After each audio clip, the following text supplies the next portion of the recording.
Thank you very much for your very kind and warm welcome.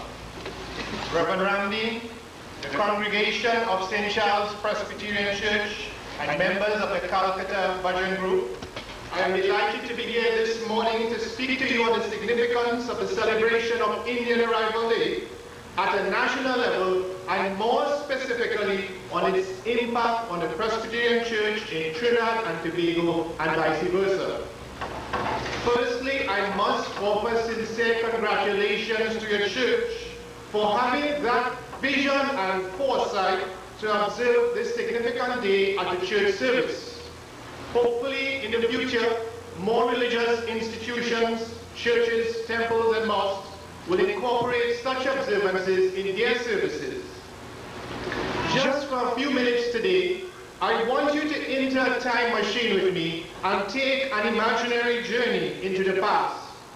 Imagine this. It is the evening of the 30th of May, 1845, and the ship Fat Al-Razak has landed in Trinidad waters. The human cargo of 225 adults is being examined. They have traveled far from the Calcutta harbor across the dreaded Kalapani for 103 days. They have suffered numerous indignities and difficulties on this trip. We notice these people with their unusual dress, their strange languages, and their unique physical appearance. The men are clad in pugrees, kurtas, and dhotis. The women are wearing gangrees, urnis, and jewelers. We realize that they came from small towns and villages in India, Orissa, Hood, the central provinces, and Uttar Pradesh in India, and they speak Bhojpuri, Hindi, and Urdu. Let's look in their bundles, the Jahaji bundles, and see what they carry. They have seeds of mango, same, okra, ginger, cloves, saffron, dal, mustard, spices, ghee, and if we look closer, we will see ganja. These indentured laborers are treated roughly like port cargo. They are handled roughly by officials who also spell their names wrong on the ship's registers. Let us continue this journey to their barracks and see where they live. We notice them using flambeau for light. There are no proper medical facilities. We note the insanitary surroundings of their homes. Dirty, overcrowded, one-room barracks or mud huts. Mosquito infestation and few latrines are available. No wonder many of them become ill with anemia, malaria, and hookworm.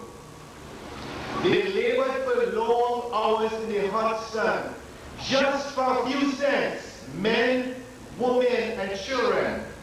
They are subject to harsh treatment and abuse by the planters. Okay, we are returning to the present.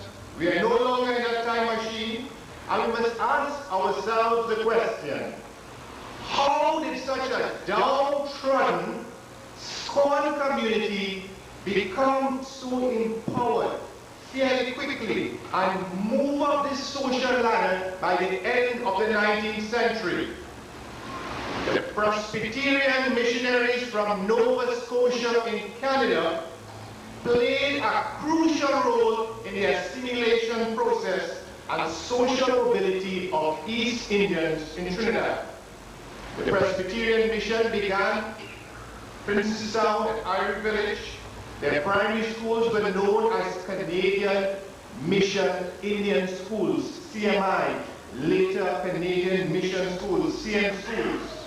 They were built among the sugar estate villages and attended primarily by children of the indentured laborers. Furthermore, many of the catechists, the Bible women, and the missionaries were armed with medicine, advice, and Christianity. The church, the Presbyterian Church, played a pivotal role in the education of these East Indian workers in the early days. and we have maintained many of the Indian traditions. Initially, Hindi was the main language used for communication, and it was used in a very important way. There were 2 services on a Sunday, in English and in Hindi. The use of Hindi was an obvious indicator of our Indian heritage. By the 1880s and 1890s, catechists and Bible women who preached and worked among the indentured laborers used Hindi, Bhojpuri, and Urdu.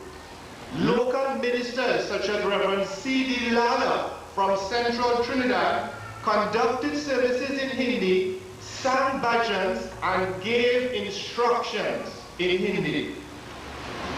Even the white Canadian missionaries like Reverends Kemp, Wall, and Coffin were well versed in Hindi and assisted in teaching Hindi in our schools and churches.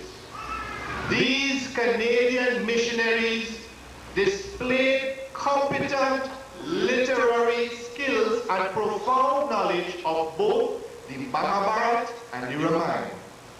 The use of Hindi was not limited to our churches and schools, but also to other educational institutions such as the Naparima Teachers Training College, which was a compulsory subject in teacher education.